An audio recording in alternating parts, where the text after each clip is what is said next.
Medical का ऐसा test जो ये बता सकता है आप सच बोल रहे हैं या झूठ? क्या ऐसा टेस्ट करके आपको बेल मिल सकती है? क्या कोर्ट ऐसा टेस्ट डायरेक्ट कर सकती है या अक्यूज्ड खुद बोल सकता है कि वो ऐसा टेस्ट करवाना चाहता है? आइए जाने नार्को एनालिसिस टेस्ट के बारे में सुप्रीम कोर्ट ने क्या कहा। क्या अक्यूज्ड ऐसे टेस्ट को वॉलंटरली यानी कि अपनी इच्छा से लेने की मांग कर सकता है या बेल के प्रक्रिया में ऐसे टेस्ट का उपयोग करके अक्यूज्ड को बेल दी जा सकती है? Hello, my name is Sadhana Parashar and welcome to our channel law by lady lawyers. आज हम फिर आपके पास आ गए हैं एक लीगल न्यूज़ लेकर के। ये लीगल न्यूज़ एक केस लॉ पे बेस्ड है। इस केस का नाम है Amlesh Kumar versus state of Bihar. इस केस को सुप्रीम कोर्ट में अभी भेजा गया है। आइए जानें कि इस केस में क्या हुआ और नार्को एनालिसिस टेस्ट होता क्या है। इससे पहले हम आगे बढ़े और केस के बैकग्राउंड को समझे, पहले हम समझते हैं नार्को एनालिसिस टेस्ट क्या होता है या पॉलीग्राफ टेस्ट क्या होता है। नार्को एनालिसिस टेस्ट या पॉलीग्राफ टेस्ट कुछ ऐसे साइंटिफिक इन्वेस्टिगेशन के टेक्निक्स हैं जिनके द्वारा एक इंसान को एक सबकॉन्शियस स्टेट में भेजा जाता है, जहाँ पे उनकी हार्ट बीट्स को, उनके पल्स रेट को मॉनिटर करके ये पता किया जाता है कि क्या वो सच बोल रहे हैं या झूठ बोल रहे हैं। क्या इसकी संवैधानिक वैधता है, क्या इसे इन्वेस्टिगेशन में अलाउ किया जाता है या नहीं, ये हम आगे केस में जानेंगे। केस का नाम है Amlesh Kumar versus state of Bihar और ये केस पहले पटना हाई कोर्ट आया। लेकिन पटना हाई कोर्ट आने से पहले हमें ये समझना होगा कि इस केस में हुआ क्या था।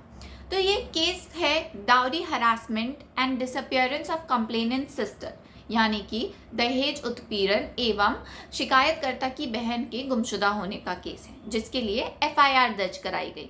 इसी एफआईआर के बिना पे जब बेल की कार्रवाई चल रही थी पटना हाई कोर्ट में, तो पटना हाई कोर्ट ने नार्को एनालिसिस टेस्ट के लिए अनुमति दी और ऑर्डर दिया।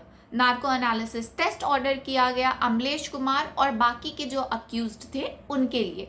लेकिन दिक्कत की बात ये थी कि अक्यूज्ड का कंसेंट नहीं था नार्को एनालिसिस टेस्ट के लिए। मतलब जो भी हमारे अक्यूज्ड थे उनने हामी नहीं भरी थी कि उनके साथ ऐसा नार्को एनालिसिस टेस्ट किया जाए। अब ये दिक्कत की बात क्यों थी और क्या नार्को एनालिसिस में अक्यूज्ड की अनुमति की ज़रूरत होती है, ये हम आगे जानेंगे। केस पहुंचता है सुप्रीम कोर्ट और सुप्रीम कोर्ट बहुत साफ साफ शब्दों में ये बताती है कि ऐसा नार्को एनालिसिस टेस्ट करना जहां पे अक्यूज्ड की अनुमति नहीं है और स्पेशली ऐसी जगह जो बेल प्रोसीडिंग है वहां पे नार्को एनालिसिस टेस्ट करना बिल्कुल ही इलीगल और अनकॉन्स्टिट्यूशनल है। हाई कोर्ट के पास ये पावर नहीं थी कि वो इस तरीके का ऑर्डर दे सके। सुप्रीम कोर्ट ने कहा कि पटना हाई कोर्ट ने ऐसा करके सेक्शन 439 ऑफ सीआरपीसी, जो कि पावर प्रोवाइड करता है हाई कोर्ट को बेल का मैटर सुनने के लिए और मॉडिफाई करने के लिए, इसका ओवररीच किया है। This is a judicial overreach. अब हम बात करते हैं इस केस के लीगल प्रोविजंस की। इस केस में 3 लीगल प्रोविजन काफ़ी इंटीग्रेटली इन्वॉल्व है। सबसे पहला सेक्शन 439 ऑफ सीआरपीसी जो बात करता है special powers of high court and court of session regarding bail. इस सेक्शन के अकॉर्डिंग हाई कोर्ट के पास स्पेशल पावर होती है कि वो किसी भी बेल मैटर को रीहियर कर सकते हैं और उसे मॉडिफाई भी कर सकते हैं। लेकिन अमलेश कुमार के केस में ऑनरेबल सुप्रीम कोर्ट ने कहा कि पटना हाई कोर्ट ने जुडिशियल ओवररीच कर दिया है।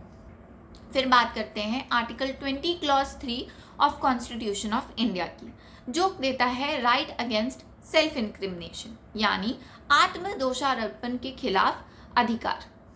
इस राइट के अकॉर्डिंग कोई भी अक्यूज्ड खुद के खिलाफ एविडेंस देने के लिए कंपेल नहीं किया जा सकता है। कोई भी आरोपी अपने खुद के खिलाफ एविडेंस देने के लिए बाध्य नहीं है। फिर आता है article 21 right to life and personal liberty. इसके अकॉर्डिंग हर इंसान के पास अपने लाइफ और पर्सनल लिबर्टी का अधिकार है और उसे कोई भी चीज़ फोर्सफुली नहीं कराई जा सकती है, जो राइट अगेंस्ट सेल्फ इंक्रिमिनेशन के अगेंस्ट है और इसीलिए अनकॉन्स्टिट्यूशनल है। ये बात सुप्रीम कोर्ट पहली बार नहीं कह रहा है। सुप्रीम कोर्ट ने केस में ये पहले भी बोला है।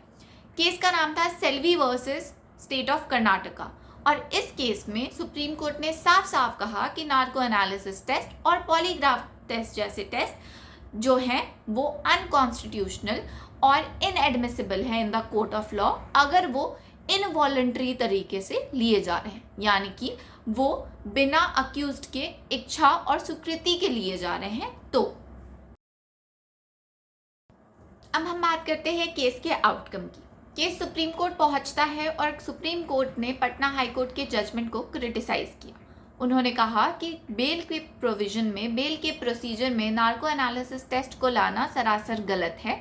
नार्को एनालिसिस टेस्ट एक इन्वेस्टिगेटिव टेक्निक है जो कि तभी हो सकती है जब अक्यूज्ड की इच्छा हो, जब अक्यूज्ड उसके लिए स्वीकृति दे, और अक्यूज्ड के मांगने पर भी ये नहीं की जा सकती है। जब तक कोर्ट को ये नहीं लगता है कि नार्को एनालिसिस टेस्ट की ज़रूरत है, तब तक नार्को एनालिसिस टेस्ट नहीं होता है।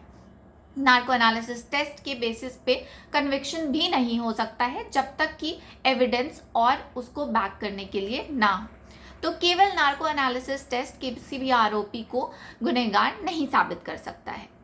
सुप्रीम कोर्ट ने बताया कि कैसे नार्को एनालिसिस टेस्ट अगर इनवॉलंटरली यूज़ किया जाए तो वो वायलेशन है आर्टिकल 20 क्लॉज 3 यानी राइट अगेंस्ट सेल्फ इंक्रिमिनेशन का, article 21 right to life and personal liberty का। और अगर कोर्ट इसे बेल के प्रोसीजर में यूज़ करती है तो ये कैसे वायलेटिव है और मिसयूज़ है ऑफ सेक्शन 439 ऑफ CRPC का। सुप्रीम कोर्ट ने ये भी कहा कि अमलेश कुमार की बेल प्ली को रिजेक्ट किया जाता है, क्वैश किया जाता है और उस बेल प्ली को वापस से शुरुआत से सुना जाएगा।